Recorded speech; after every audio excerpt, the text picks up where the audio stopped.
My beloved child, do you know what I was really doing in the years when you heard nothing but silence? Have you ever realized that the waiting was not abandonment, but cultivation? Not punishment, but the most intentional, loving preparation you have ever received? My word declares, "But they who wait for the Lord shall renew their strength. They shall mount up with wings like eagles. They shall run and not be weary. They shall walk and not faint." I have watched you kneeling beside your bed in the dark hours of the night, hands pressed together until your knuckles turned white, tears soaking into the carpet, whispering the same prayer for the 10th year in a row. And I have not been ignoring you. I have not been absent. I have not been distracted by the traffic of a billion other prayers rising from a billion other voices across the earth. I have been right there, closer than your next breath. And the silence you have mistaken for rejection has been the sound of my hands shaping something you cannot yet see. And today I am going to tell you the truth about every single moment of waiting, because the years you thought I wasted were the years I was building the foundation that would hold everything I'm about to pour into your life.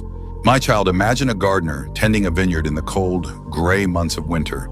The vines are bare, stripped of leaves, stripped of fruit, stripped of every visible sign of life. A passerby would see nothing but dead branches twisting against a pale sky, a scene of complete desolation with nothing to show for the labor already invested.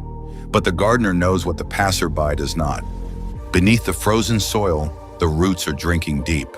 The sap is still moving through the wood, slow and patient and deliberate. And the pruning that looked so violent in autumn was the very act that made next year's harvest possible. My word says, "The Lord is near to the brokenhearted and saves the crushed in spirit." I am the gardener, and your barren season is not death. It is winter, and winter is not the absence of growth. Winter is the season when growth moves underground, where no one can applaud it, where no one can measure it, where the only thing happening is the deep, silent, essential work of roots pressing further into soil that will feed the fruit that is coming. I prune what I love. I do not prune what I intend to throw away. The cutting is not cruelty. The cutting is the only way the next harvest can possibly be more abundant than the last. Now let me take you to Egypt, because Joseph's story holds a truth you desperately need to hear. My child, I gave Joseph a dream when he was 17 years old. A vision of influence, of purpose, of his own brothers bowing before him under the weight of destiny. And then I allowed him to be thrown into a pit, sold into slavery by those same brothers, falsely accused by Potiphar's wife, and abandoned in an Egyptian prison for 13 years. 13 years. From the outside, those years looked like a dream dying in slow motion. Every door slamming shut, every hope extinguished one by one, every reason to trust the promise crumbling into dust. But I was in that pit with Joseph. I was in that slave caravan, walking beside him through the desert heat. I was in that prison cell when he woke up every morning wondering if I had forgotten his name. And what was I doing? I was building the man who could govern Egypt. The 17-year-old dreamer was too arrogant, too immature, too unshaped by suffering to carry the weight of a nation on his shoulders. Had I given him the palace the day I gave him the dream, the crown would have crushed him before the first famine arrived. The prison was not punishment. The prison was my university, and every year of waiting was another course in the curriculum that would one day save millions of lives. My child, do you know why I kept David in the fields with the sheep for all those years after Samuel anointed him as king? David was carrying the oil of kingship on his forehead, while his hands were still calloused from a shepherd's staff, still smelling of wool and cedar in the open sky. I anointed him, and then I sent him back to the pasture. Back to the lions and the bears and the endless, monotonous rhythm of grazing flocks that gave him no standing ovation, no recognition, no platform. What looked like forgotten years were foundational years. The boy who learned to protect sheep from predators became the man who could face Goliath when every soldier in Israel was trembling behind their shields. The boy who composed psalms to the rhythm of wandering flocks became the king who would lead a wandering nation with a heart that beat in rhythm with mine. I could have placed the crown on David's head the day Samuel poured the oil. Instead, I placed him in a field for years. Because the shepherd had to become a warrior before the warrior could become a king. And the warrior had to learn humility in caves and deserts before he could sit on a throne without being destroyed by it. The waiting was not a detour from the promise. The waiting was the only path to the promise that would not destroy him when he arrived. Now consider the 30 years I spent in Nazareth, and let this sink into the deepest part of your soul. My child, I, the Word through whom the universe was spoken into existence, spent 30 years in obscurity before my public ministry began. 30 years of sawdust and calloused hands, of building tables and chairs for neighbors who had no idea they were purchasing furniture from the hands that hung the stars. 3 decades of silence while the world stumbled on in darkness, waiting for a Savior who was already walking among them, already breathing their air, already drinking their water, and saying nothing. I was not wasting those years. I was sanctifying the ordinary. I was declaring with every plank of wood and every quiet sunrise in that forgotten Galilean village that hidden years are not wasted years, that the preparation is not the price you pay for the promise, but part of the promise itself. If I, who needed no preparation, chose to wait 30 years before stepping into public ministry, how can you believe your own waiting is meaningless? I have sanctified your hidden years. I have made holy ground out of your ordinary days, and the seeds I am planting in the silence will outlast every applause, every title, and every platform you will ever stand on. My word declares, we rejoice in our sufferings, knowing that suffering produces endurance, and endurance produces character, and character produces hope, and hope does not put us to shame. Do you see the chain I am building? Suffering to endurance, to character, to hope. Not one step skipped, not one shortcut offered. Character cannot be downloaded in a moment of revelation. It cannot be installed by a single sermon or a single encounter at an altar. Character is forged, degree by degree, in the fire of days that feel purposeless and nights that feel endless. Every tear you have cried in the dark has been a degree of heat shaping something inside you that no visible blessing could ever produce. The hope I am building in you is not the flimsy optimism that evaporates when circumstances turn hostile. It is the hope of a soul that has been through the fire and discovered on the other side that the refiner never left the crucible, not for a single, solitary second. So now here is my blessing over you, my child, the one who has waited until hope itself felt like a language you no longer speak, the one who has watched others receive what you are still begging for, the one who has whispered, "How much longer?" into the silence of 1,000 nights. May you finally see that the waiting was never empty, never wasted, never a sign of my absence. May the roots you have grown in the dark become the anchor that holds you steady when the storms finally arrive. May every prison season you have endured be transformed into the wisdom that will govern kingdoms you cannot yet see. And may the day come, and I promise you with every fiber of my eternal being that it will come, when you look back from the other side of the promise and realize that the waiting was not the price you paid for the blessing. The waiting was the blessing. The person you became in the silence is worth more than anything you were asking for in the noise. And the foundation I have built in your hidden years will hold more weight than your current imagination can possibly conceive. Now I want you to do something. Go to the comments below and write this prayer. Father, I trust the preparation even when I cannot see the purpose. Shape me into the person who can carry the promise. Whatever it takes, however long it takes. Write it not as a performance for others to read, but as a genuine surrender whispered directly to the only one who has ever truly known the depths of your heart. I am reading every word. I am right here, closer than the silence you have mistaken for absence. And I have never once taken my eyes off the masterpiece I am shaping in the hidden places of your soul. My beloved child, have you ever realized why the doors you have been pounding on with bleeding knuckles? The promotion that would finally validate years of being overlooked. The relationship that would silence the ache of loneliness.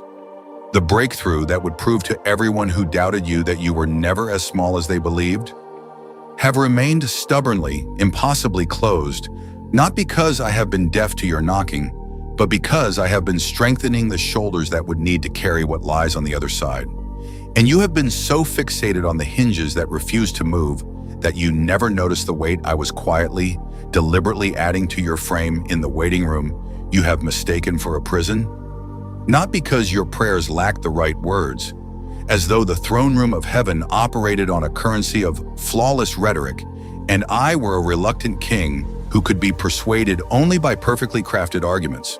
Not because you have not earned the open door, as though my love were a wage calculated by human performance rather than an inheritance sealed by the blood of my son, but because a bridge that will carry the weight of an army cannot rest on pylons driven ankle-deep into untested soil, and the foundation I have been building beneath the surface of your life is the only thing that will keep you standing when the weight of glory finally arrives and the world watches to see whether you will buckle beneath it. The journals you have filled with the same request, page after page, year after year, the dates blurring, the handwriting shifting as seasons passed, the faith flickering and returning like a candle in wind, are not a record of my refusal. They are a chronicle of the most profound preparation any soul can undergo, the slow, invisible forging of a vessel that can hold what I am about to pour into it without shattering from the sheer weight of the blessing. And today I am going to tell you the truth about what I have been doing in the silent years. The years you have called wasted, the years you have named abandonment, and why the closed door was never rejection, but the most deliberate, loving protection I have ever extended over your life. My servant James understood this mystery when he wrote in James 1:2-4, "Count it all joy, my brothers, when you meet trials of various kinds, for you know that the testing of your faith produces steadfastness. And let steadfastness have its full effect, that you may be perfect and complete, lacking in nothing." My child, pause and let those words settle into the marrow of your spirit. Joy in the trial itself, not merely in the distant hope of its ending. Steadfastness, not as a burden to be endured with gritted teeth, but as the very mechanism through which I am making you complete, a vessel lacking nothing essential for the purpose I designed you to carry before the foundation of the world. Imagine a swordsmith standing before his forge, the fire roaring at a temperature that would consume anything less resilient than the steel he has chosen with deliberate care. He does not apologize for the heat. He does not flinch when the blade glows white-hot beneath the flame. He grips the metal with steady hands and brings down the hammer. Once, twice, a rhythm older than any calendar. And every strike that looks to the untrained eye like destruction is actually the removal of every impurity, every structural weakness, every invisible flaw that would cause the blade to snap in the very moment it was needed most. Then when the shaping is complete, he plunges the glowing steel into freezing water, and the violent hiss, the cloud of steam that rises like a dying breath, is not the sound of ruin.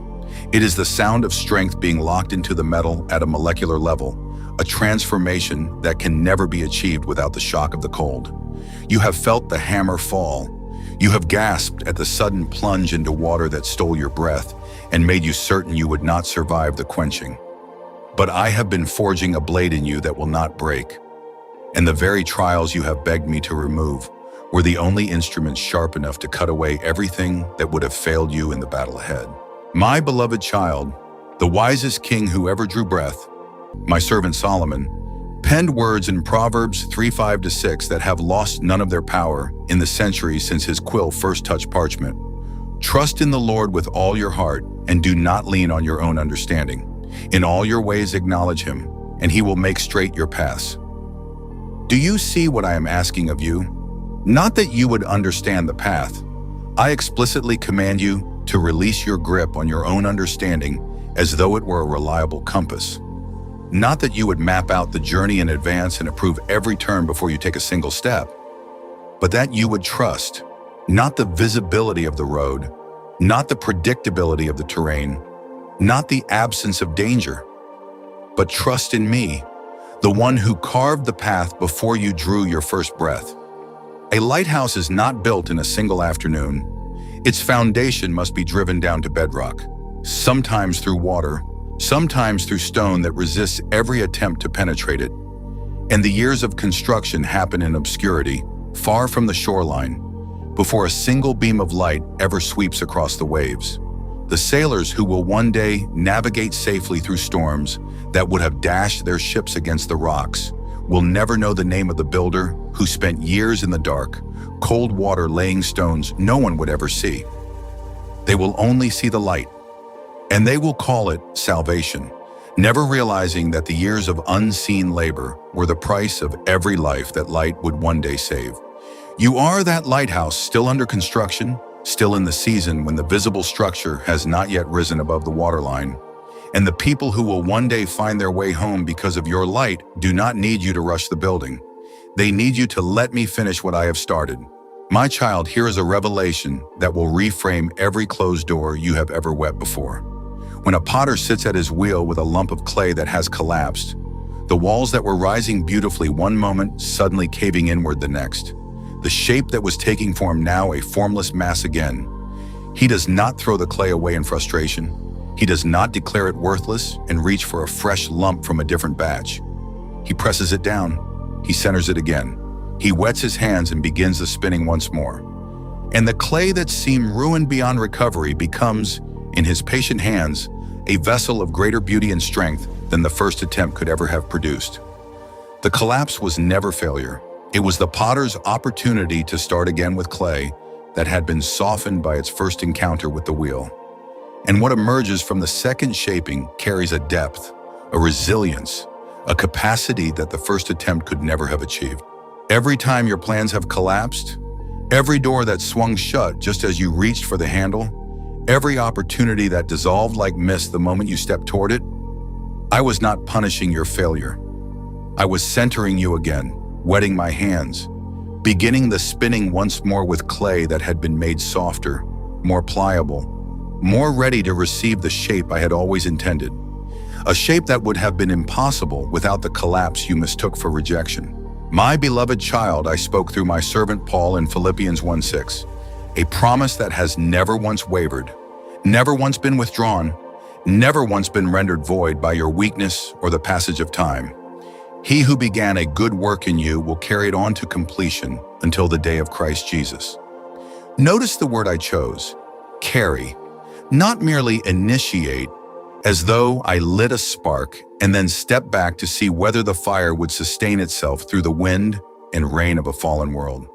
Not merely assist, as though the weight of your becoming were divided equally between your effort and mine, and the outcome hung in the balance of your ability to hold up your end. I said I would carry it, the full weight, the entire process, every season, every setback, every moment when you were certain you had exhausted my patience. An eagle does not build a nest and then abandon her young to figure out flight on their own. When the time comes, and she knows exactly when, with an instinct I myself wove into her being, she stirs the nest. She removes the soft lining. She makes the place that was comfortable suddenly, jarringly uncomfortable. And the young eagles who have never flown, who have never left the only home they have ever known, feel the sharp twigs beneath their feet and cry out in confusion. Is she abandoning them? Has she stopped loving the ones she sheltered for so long? No, she is teaching them to fly. The stirring of the nest is not rejection, but the very first flight lesson. The gift that will carry them above the mountains she has known all her life, and into skies they have only glimpsed from the safety of the only branch they have ever called home. I am stirring your nest, not because I have stopped loving you, but because you were never made to stay there forever. And the sky has been waiting for you since the day I first spoke your name. So I bless you now, my beloved child. I bless you with eyes to see the closed door not as a locked vault hiding a treasure I have decided to withhold, but as the loving boundary of a father who will not let his child walk through a gate she is not yet strong enough to carry. I bless you with the courage to stop pounding on the hinges and start pressing into the one who has been strengthening your shoulders in the very waiting room you have tried so desperately to escape. I bless you with the grace to embrace the hammer and the quenching water, not because I delight in your pain, but because the blade I am forging in you will outlast every battle and every storm and every enemy that has ever risen against the purposes I planted in your soul before time began. When the door finally swings open, and it will, for no door I have closed will remain shut one moment longer than your preparation requires. You will walk through it not as the fragile soul who first began knocking, but as a vessel forged in fire, tested in water, shaped on the potter's wheel, and carried every step of the way by the one who has never once abandoned a work he began with his own hands. And on that day, you will look back at every closed door and whisper, not rejection, the most exquisite preparation I could never have designed for myself. My beloved child, do you know what I am doing in the days that feel empty? The mornings when you wake up and nothing has changed, the evenings when you go to bed and nothing has shifted, the weeks that blur into months where the only thing growing is your doubt. Have you ever realized that the quietest chapter of your life may be the one where I am doing the most monumental work? My word declares, my Father is always at his work to this very day, and I too am working. I have watched you scroll through testimonies of others while your own story feels stuck on the same page. Others receiving their breakthroughs, their healings, their open doors, while your hands remain empty and your ears ring with the sound of heaven's silence. You have mistaken stillness for abandonment. You have confused hiddenness with absence. And today I am going to tell you the truth about what I am doing in the invisible places. Because the work you cannot see is the most important work I will ever do in you. My child, imagine a construction site in the earliest days of a skyscraper. For months, the skyline does not change. Passers-by see nothing but dust, fencing, and a deep hole in the ground. A wound in the earth with no visible progress, no rising steel, no gleaming windows catching the sun. The impatient observer calls it a stalled project. The cynical neighbor calls it a failure. But the architect knows that those months beneath the surface are the most critical phase of the entire project. The foundation must be poured deep enough to anchor a structure that will one day touch the clouds. The pilings must be driven into bedrock that can withstand earthquakes the building has not yet faced. Every day of invisible work is a day that determines whether the tower will stand for a century or collapse in the first storm. My word says, he who watches over Israel will neither slumber nor sleep. I have not dozed off on the scaffolding of your life. I have not abandoned the construction site. I am drilling deep into the bedrock of your soul, pouring foundations that no eye can see, and the depth I am reaching right now will determine the height you will one day hold. The hole is not a grave. The hole is the beginning of a skyscraper, and the deeper the dig, the taller the tower. Now let me speak to the rhythm of silence itself, because this may be the truth you most need to hear. My child, consider a master composer writing a symphony. The audience only hears the notes, the rising crescendos, the sweeping strings, the thunder of the timpani, but the composer knows that the silence between the notes is just as intentional as the notes themselves. A symphony without rest is not music. It is noise, relentless and exhausting, a wall of sound with no shape and no breath. The rest is not a mistake. The rest is not an interruption. The rest creates anticipation. The rest gives the listener space to absorb what came before and prepare for what is coming next. My word declares, for my thoughts are not your thoughts, neither are your ways my ways. You have been measuring the music of your life by the notes alone, and every rest has felt like abandonment. But I am the composer, and the silence you are living in right now is the rest I wrote into the score before the foundations of the world were laid. The next movement is coming, more glorious than anything you have heard so far, but you would not be ready for it without the silence that taught your ears to listen more deeply. My child, have you ever watched a caterpillar enter the chrysalis? From the outside, the cocoon is motionless, a dead-looking shell hanging from a branch, suspended in silence for weeks while the world moves on around it. If you cut it open too early, you would find only liquid, only dissolution, only the complete breakdown of everything the caterpillar once was. You would call it death, and you would be wrong.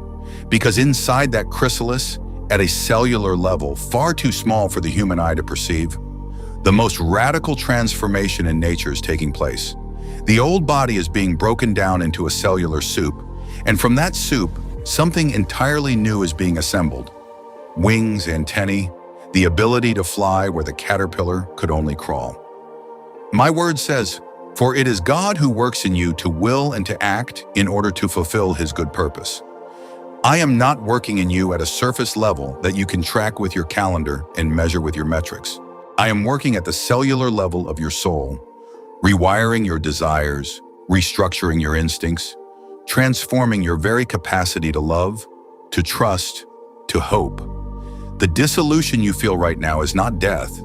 It is metamorphosis, and the wings I am forming in the dark will carry you to places your crawling feet could never have reached. Now let me tell you about the farmer, because this metaphor has held truer for my people across every generation than almost any other. My child, a farmer plants seed in the spring and then enters the longest season of his year, the waiting. He does not dig up the seeds every morning to check on their progress. He knows that doing so would kill them. He does not pace the field at midnight, demanding that the wheat grow faster. He does not compare his field to his neighbor's and despair when the neighbor's shoots break through the soil a week earlier. He waters. He tends. He trusts the process that is taking place in soil too dark for his eyes to penetrate.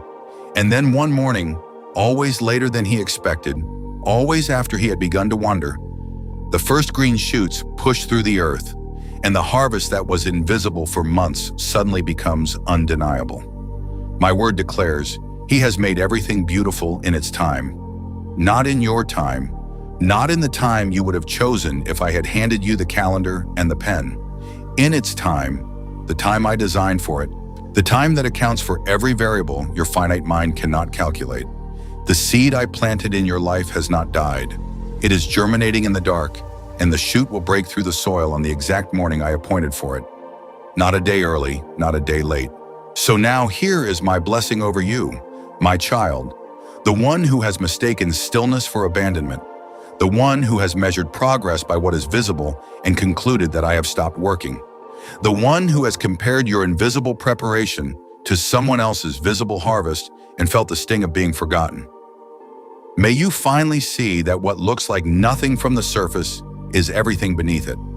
Foundations being poured, wings being formed, seeds splitting open in soil too dark for human eyes. May you learn to hear my voice not only in the crescendo, but in the rest, the sacred silence I composed into the symphony of your life before you drew your first breath. May you stop comparing your underground season to someone else's harvest season, because I write every testimony differently, and the story I am writing with your life has never been told before and will never be told again. And may the day come when the shoots break through the soil, when the steel rises above the skyline, when the butterfly spreads wings that were assembled in the dark, and you look back at this quiet chapter and realize it was never empty. It was the chapter where the greatest unseen miracles were taking place, one cellular transformation at a time, and the person you became in the silence was worth every single second of waiting. Now I want you to do something. Go to the comments below and write this prayer. Father, I trust what you are doing in the dark. I surrender my timeline. I believe you are working even when I see nothing, and I choose to worship the gardener before the shoots break through the soil. Write it as an act of faith spoken into the silence, because declarations made in the dark are the ones that shake heaven the most. I am reading every word. I am right here, closer than the work I am doing in the depths of your soul, and I have never stopped building what I promised to complete.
My beloved child, do you know why I closed that door when you were so certain it was the one I had opened for you? Have you ever realized that the slammed door you have been grieving for years was not rejection, but redirection?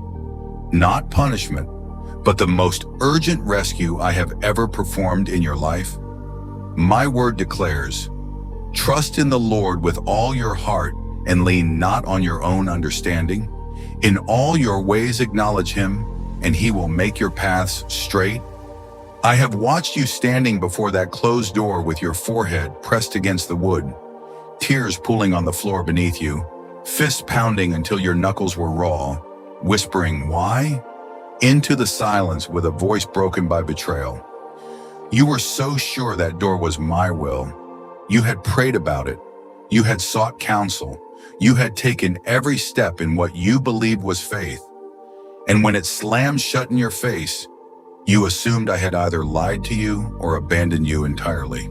And today I'm going to tell you the truth about every door I have ever closed. Because the ones I shut were never cages designed to trap you. They were sealed hatches stopping a flood you could not see coming. My child, imagine a great ship cutting through dark, storm-tossed waters in the dead of night. The captain receives an urgent warning that a compartment below deck has been breached. Water is pouring in, and if the hatch is not sealed immediately, the entire vessel will go down with every soul on board. The captain does not hesitate.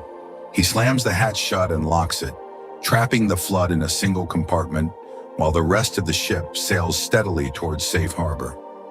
From the perspective of a passenger who had stored precious cargo in that now flooded compartment, the captain's action looks like cruelty, looks like the destruction of something valuable, looks like a decision made without consultation or explanation. But the captain does not have time to hold a committee meeting while the ship is taking on water. The captain's only concern is getting every passenger safely to shore, even if it means losing cargo they believe was irreplaceable. I am the captain, and the door I slammed in your face was a hatch sealing off a flood that would have drowned everything I have promised you. You have been mourning cargo that was never worth your life, and I would close that door again 1,000 times over to keep you sailing toward the harbor I have already prepared. Now let me tell you about Paul, because his blocked door is one of the clearest pictures of loving redirection I have ever written into Scripture. My child, my servant Paul, had a burning, spirit-filled passion to preach the gospel in the province of Asia. He had the strategy, the team, the resources, and what he believed was a clear calling. Every outward sign pointed toward Asia as the next mission field. But my word records something stunning. Having been kept by the Holy Spirit from preaching the word in the province of Asia, and when they attempted to enter Bithynia, the Spirit of Jesus would not allow them. I blocked him, not once but twice, not softly but firmly, not with an explanation, but with a simple sovereign no. And Paul, lying awake in Troas that night, with every plan in ruins at his feet, must have wrestled with confusion that would have broken a lesser man. Why would I commission him to preach to the Gentiles and then slam every door he tried to walk through? The answer was waiting across the sea in Macedonia. A man in a vision crying out, "Come over and help us." The door to Asia closed so the door to Europe could open. And through that single redirection, the gospel reached an entire continent that would become the cradle of the church for 2,000 years. Asia was not a mistake. Bithynia was not a failure. The closed doors were the guidance, the most precise, unmistakable guidance Paul ever received. What you are calling rejection, I am calling repositioning. And the continent I am redirecting you toward holds a harvest you would have missed entirely if I had let you settle for Asia. Now let me speak to you as a parent, because this image will unlock something deep inside your heart. My child, picture a toddler reaching for a gleaming, razor-sharp kitchen knife left on the edge of a counter. The child sees something beautiful. The way the light catches the polished steel, the fascinating shape, the object that looks like it belongs in small, curious hands. The child wants it with every fiber of their tiny being. They are reaching, stretching, straining toward it with tears of frustration already forming because their fingertips are just inches away. And then the parent, the loving, watchful, never distracted parent, sweeps in and snatches the knife away before those delicate fingers can close around the blade. The toddler collapses in devastation. The toddler screams until their face turns red. The toddler cannot comprehend why the parent would take away something so precious, something they wanted so desperately, something that was right there within reach. The toddler looks at the parent with eyes full of betrayal, as if to say, "How could you? I wanted that. You must not love me." But the parent holding the knife safely out of reach is not being cruel. The parent is being a parent. And the parent's love is demonstrated not by giving the child everything they reach for, but by removing what would destroy them before they are old enough to understand the danger. You are that toddler, and the thing you have been reaching for with all your strength, the relationship, the opportunity, the platform, the open door you were absolutely certain was good, was a blade I could not let you hold. You have been screaming at the parent who saved your life, and I have been holding you through every tear, whispering, "One day you will thank me for this, but today I will settle for keeping you safe while you cry." My word declares, we know that in all things God works for the good of those who love him, who have been called according to his purpose. Do you hear the totality of that promise? In all things. Not in the things you understand, not in the things that felt good at the time, not in the things you would have chosen if I had handed you the pen and let you write your own story. In all things, and including the closed doors, including the vanished opportunities, including the relationships that evaporated overnight, including the rejection letters that stacked up until you stopped counting, including the no that felt like a death sentence when you first received it. I am working in every single one of them, threading them into a design you cannot yet see from the underside of the loom. The closed door is not a dead end. The closed door is the route recalculation on a divine GPS that knows the bridge is washed out 3 miles ahead, even when your map shows nothing but smooth, open roads stretching all the way to the horizon. I am not saying no because I enjoy your disappointment. I am saying no to what would shatter you so I can say yes to what will fulfill you beyond your wildest imagining. So now here is my blessing over you, my child, the one who has stood before a slammed door with bleeding knuckles and a shattered heart, the one who has screamed at the parent who snatched the knife and still cannot see the blade, the one who has wept over cargo lost in a sealed compartment while the ship sailed safely toward the shore. May you finally see that I have never closed a door to punish you. I have only ever closed doors to protect you, to redirect you, to reposition you for a harbor more beautiful than the one you were navigating toward. May you learn to trust the captain who perceives the flood before the water ever touches your feet, the parent who sees the blade before your fingers ever find the edge, the divine GPS that recalculates before your tires ever hit the washed-out bridge. And may the day come when you look back from the shores of your Macedonia, the destination you never would have chosen for yourself but cannot now imagine living without, and realize that every no was the sound of my love guarding you from a future you were never meant to inhabit. The closed door was not rejection. It was the most loving redirection I have ever performed. And the open door I am leading you toward will make you forget the one you are still staring at with tear-stained eyes. Now I want you to do something. Go to the comments below and write this prayer. Lord, I trust the doors you close. I surrender the path I thought was mine. Redirect me to the destiny you have prepared. And give me the courage to stop pounding on sealed hatches and start walking through the doors you have actually opened. Write it as a declaration of trust, spoken directly into the disappointment you have been carrying for far too long. I am reading every word. I am right here, closer than the door you have been pounding against.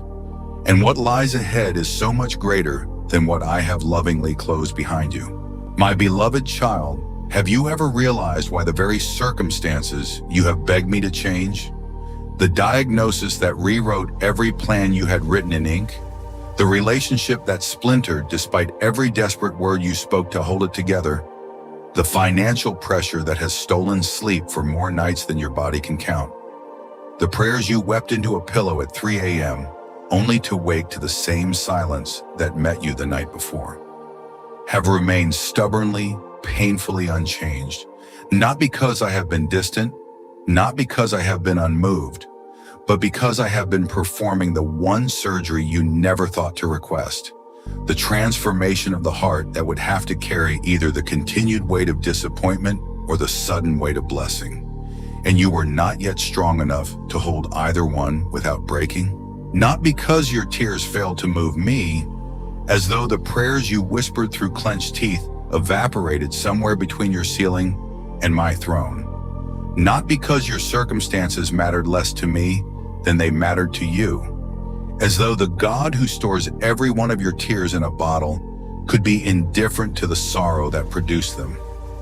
But because a surgeon does not pause mid-operation to redecorate the waiting room, and the heart that would one day steward the answer had to be made strong enough to hold it without being crushed beneath its weight.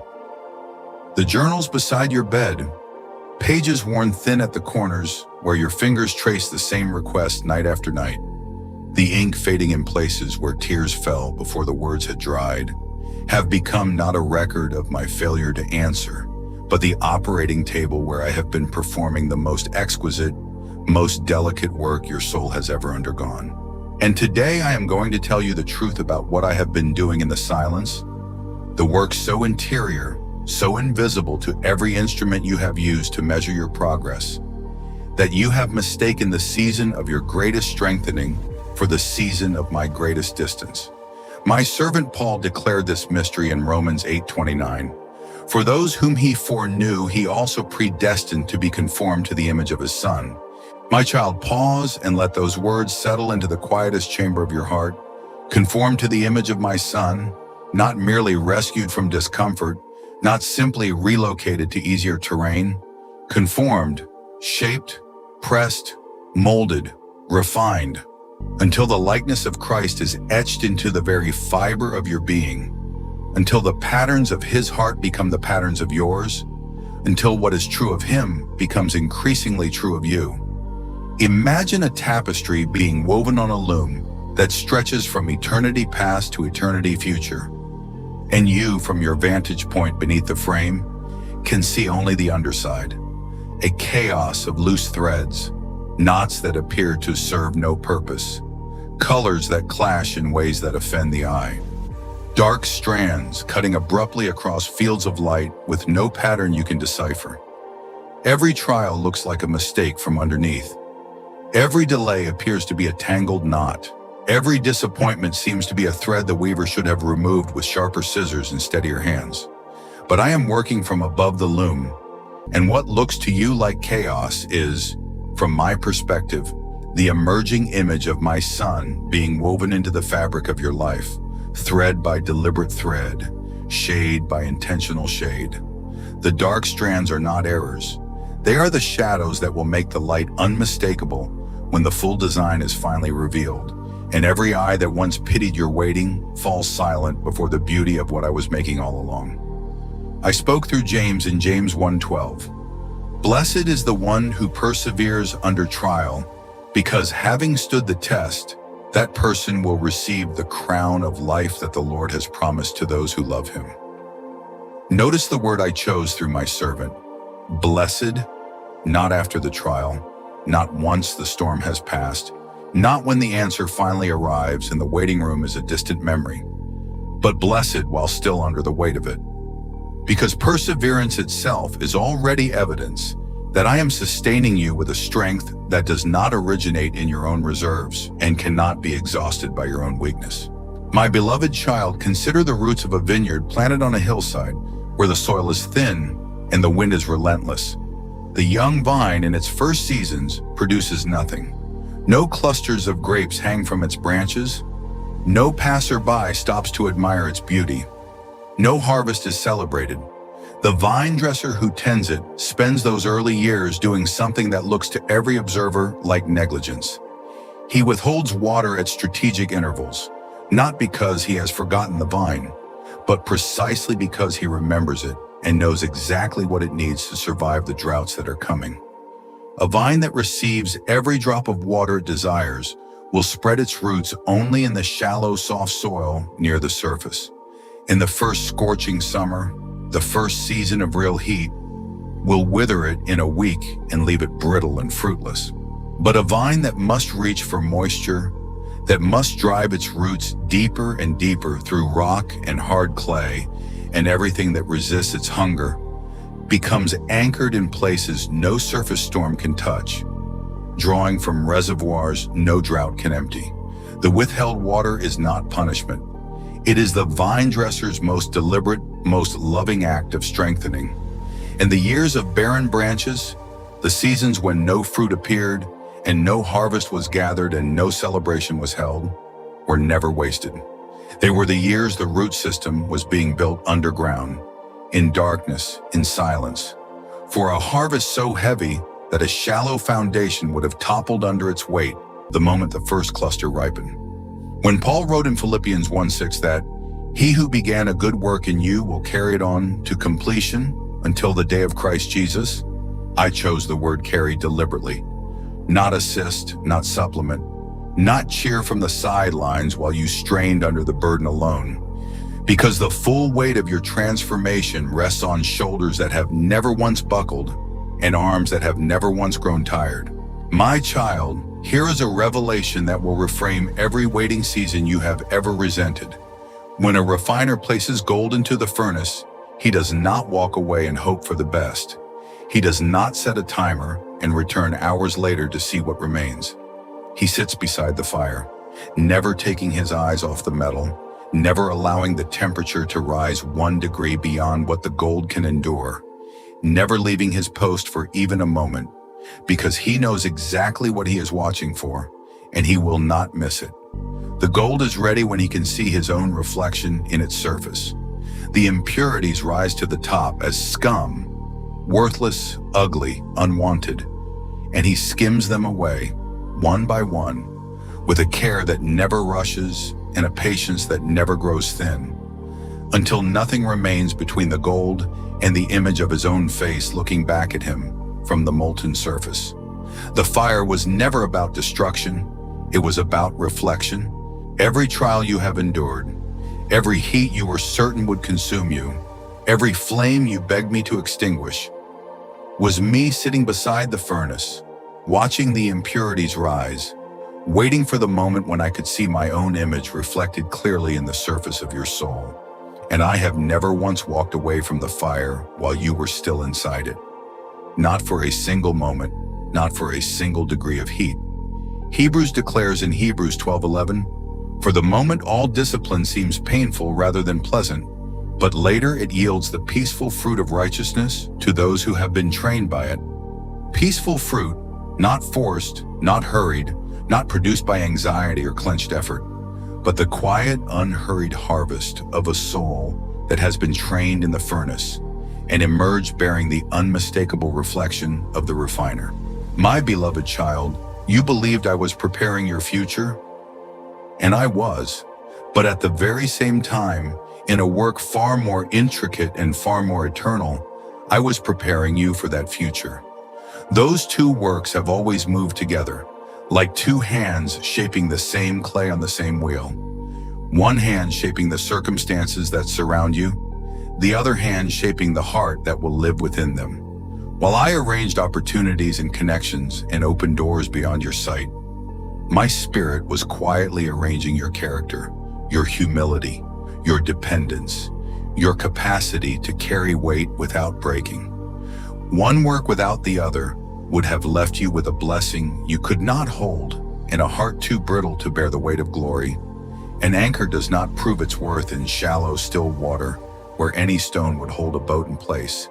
It proves its worth in the deepest sea, when the storm has been raging for hours, when every other vessel has been driven onto the rocks and shattered against the shore, And the ship that holds because its anchor was forged for depths no storm can reach testifies not to the skill of the sailors, but to the foresight of the one who designed the anchor long before the first wave ever gathered on the horizon. You are anchored, not because the water is shallow, but because I measured the depth before I laid your foundation and chose chains that would hold through depths you have not yet seen. So I bless you now, my beloved child. I bless you with eyes to finally recognize that the season you have called stagnation is the season I have called sanctification. And the silence was never empty, but full of a work too sacred to be rushed, too delicate to be performed in public, too eternal to be measured by any calendar you hold in your hands. I bless you with the patience to stop demanding that the tapestry be finished before I have woven the final thread, and the courage to trust that the dark strands in your story are not mistakes, but the shadows that will one day make the light unmistakable to every soul who witnesses the completed design.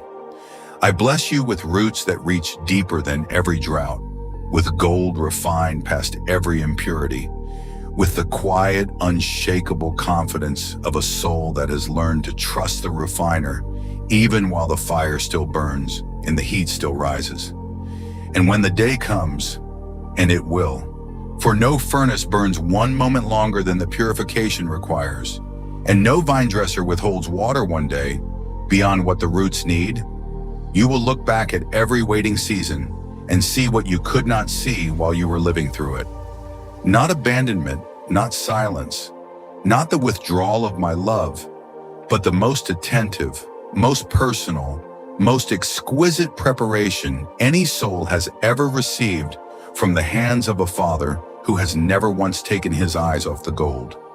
He is refining into the image of his son. My beloved child, have you ever realized why I so often arrive at what feels to you like the very last possible moment? The rent due in 3 hours and the account still empty? The doctor walking into the room with a face you could not read and your heart already bracing for words you were not ready to hear. The relationship hanging by a single frayed thread, and the silence on the other end of the phone stretching into its 3rd month. Not because I have been distracted by a universe too vast to notice one trembling soul. Not because I needed your desperation to reach a certain pitch before I considered you worthy of my intervention, but because there are transformations that can only occur in the final hour, when every backup plan has been exhausted, every human solution has crumbled into dust, and the only thing left standing between you and absolute collapse is the question I have been waiting for you to answer since the day you first whispered my name. Do you trust me?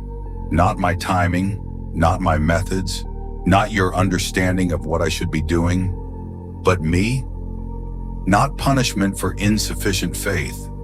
Not a test designed to see how much pressure you could endure before you finally broke, but the delivery room where hope that has always been borrowed from circumstances is quietly, lovingly exchanged for hope anchored in nothing less than my character. I who spoke galaxies into existence and have never once failed to keep a single promise. The prayers you have prayed until your voice grew hoarse. The same requests rising from your lips morning after morning, year after year, until the words themselves became a rhythm your heart recognized more deeply than your own heartbeat, are not a record of my reluctance to answer.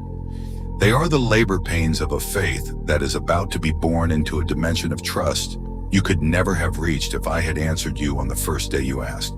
And today I am going to tell you the truth about why the moments that felt most like abandonment were actually the moments I was closest. Closer than your own breath, closer than the fear that kept you awake, closer than the doubt that whispered I had forgotten your name. My servant declared in Hebrews 13:8, Jesus Christ is the same yesterday and today and forever.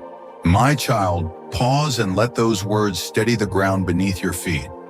The same, not changing with the seasons, not swayed by the urgency of your circumstances, not more present when the answer arrives than I was during the years of silence. The tenderness I showed when I first called your name has not cooled. The power that parted the Red Sea and raised the dead has not diminished. The attention I fixed upon you before you drew your first breath has not wandered. Imagine a farmer walking his fields in the weeks before harvest. The grain standing tall and golden, the stalks bending under the weight of what they carry, the air thick with the scent of ripeness. Every passerby who sees those fields might assume the abundance arrived the moment the seeds were planted, that the harvest and the sowing were neighbors in time, separated by nothing more than a few days of sunshine. But the farmer knows what the observer has forgotten: the months when nothing was visible, the weeks when the soil looked barren and empty, and every morning the farmer came to the field and saw only dirt.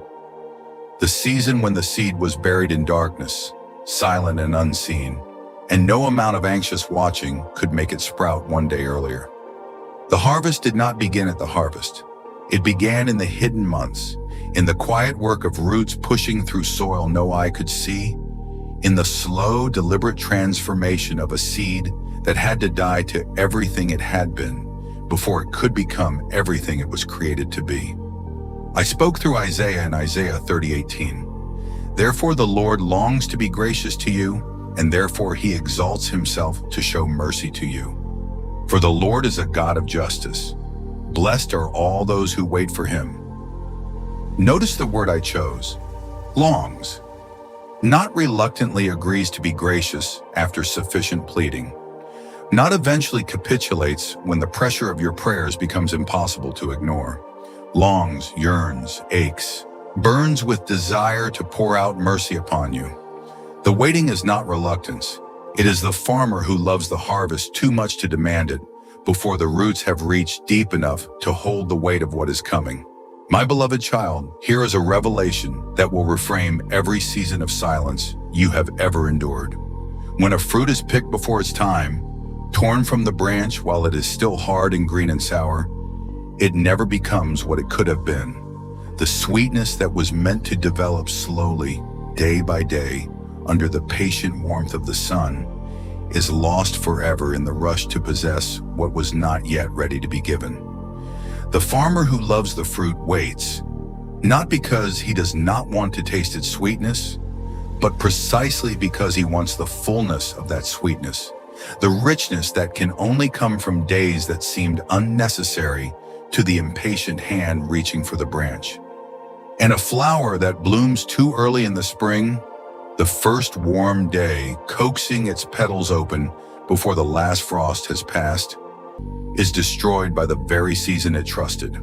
The timing that seemed right to the flower was wrong. Not because the warmth was a lie, but because the flower could not see the frost that was still gathering on the horizon, and the gardener who could see it loved the flower enough to have designed it to wait.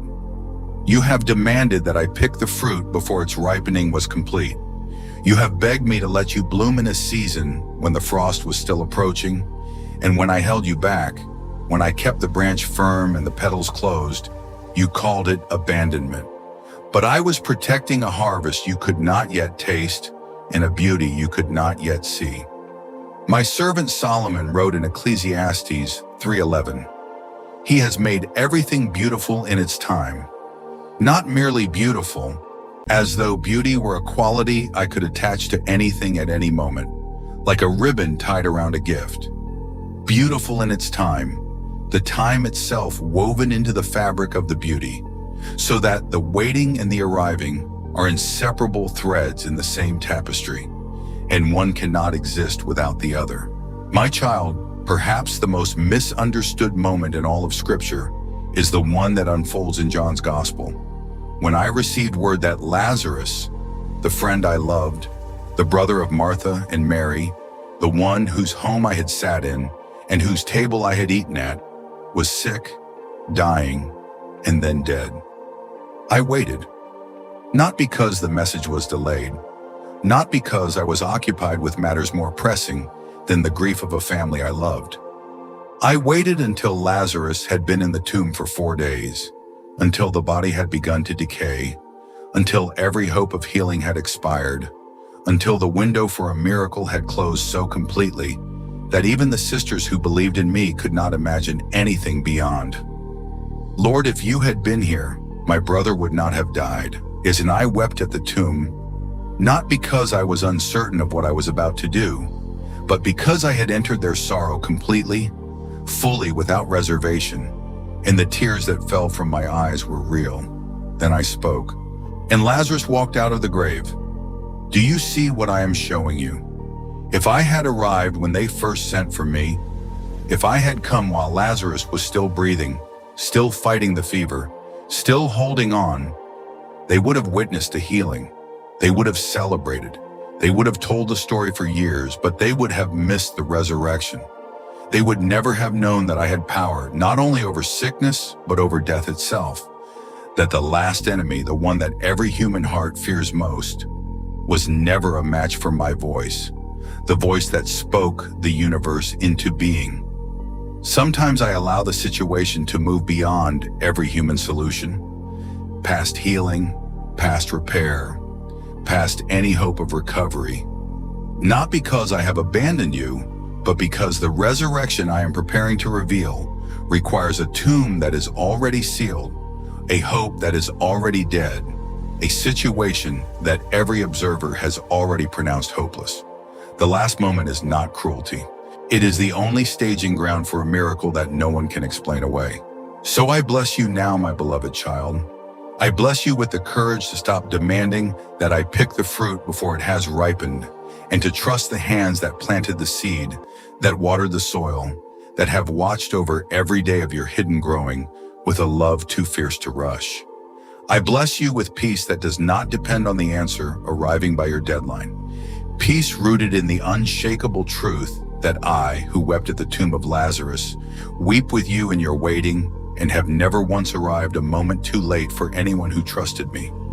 I bless you with eyes to see that the seasons you have called delay, abandonment, silence, and forgottenness are the very seasons I have been closest to you. Closer than the breath in your lungs, closer than the doubt in your mind, closer than the fear that told you I had forgotten the sound of your voice.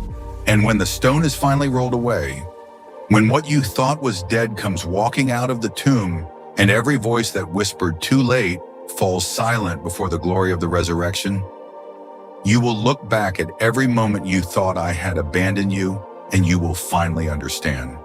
I was never late. I was preparing a miracle so far beyond the healing you asked for that the only word adequate to describe what I was doing all along is resurrection. My beloved child, do you know why I chose to wait 30 years before stepping into public ministry? 3 decades of silence while the world I came to save stumbled on in darkness? Have you ever realized that my waiting was not hesitation, but the most intentional preparation in the history of creation? My word declares, and Jesus increased in wisdom and in stature and in favor with God and man. I have watched you scrolling through testimonies of others stepping into platforms you have prayed for, receiving open doors you have knocked on until your knuckles bled, while your own life feels like a car stuck in neutral, engine running, foot pressed to the floor, going absolutely nowhere while the world passes you by. You have mistaken ordinary for forgotten. You have confused hiddenness with abandonment. And today I am going to tell you the truth about every hidden year you have endured. Because the 30 years I spent covered in sawdust in a forgotten village were not a delay in the plan. They were the very heartbeat of it. My child, imagine the creator of the universe, the word through whom galaxies were spoken into existence, spending 3 decades in a carpenter's workshop in Nazareth, a village so insignificant that people sneered, "Can anything good come out of Nazareth?" Day after day, I ran a wooden plane across rough-hewn boards. I sanded splinters from tables sold to neighbors who had no idea the hands shaping their furniture were the same hands that shaped the mountains on the horizon. I attended funerals and weddings. I celebrated harvests and mourned droughts. And through all those quiet, unremarkable years, I said nothing about who I truly was. Not because I was unsure of my identity, not because I was waiting for permission from my Father, but because even I, the eternal Son, the Word made flesh, chose to honor the sacred rhythm of preparation over the urgency of performance. If I, who needed no transformation, Submitted to 30 years of ordinary faithfulness before 3 years of public ministry, then your ordinary years are not a detour from your purpose. They are a sacred apprenticeship, and every hidden act of obedience is a brick I am laying into a foundation that will hold more weight than your current imagination can conceive. Now let me remind you of David and Moses, because their stories are mirrors I placed in Scripture specifically for you. My child, I anointed David as king when he was still a boy, with ruddy cheeks and a shepherd's sling. And then I sent him straight back to the sheep, not to the palace, not to the battlefield, not to any platform, back to the pasture, where the only audience was a flock of animals that could not applaud his anointing or recognize his destiny. For years, David's hands grew calloused from the staff, while the holy oil was still fresh on his forehead. And what was I doing in those years? I was teaching him to defeat lions and bears in secret before I ever placed Goliath in front of him in public. I was teaching him to lead wandering sheep through quiet valleys before I ever placed a wandering nation in his hands. I was teaching him to compose psalms in the silence of midnight fields before I ever sat him on a throne. The pasture was not a waiting room. The pasture was my classroom. And every predator he defeated in obscurity was the training for the giant he would face on the world stage. Then consider Moses, a prince of Egypt, educated in the finest courts, trained in military strategy, burning with the conviction that he was the deliverer his people needed. And then he killed an Egyptian, fled into the wilderness, and spent the next 40 years tending someone else's sheep on the far side of the desert, while his own people groaned beneath the whip. 40 years of sand and silence and total anonymity.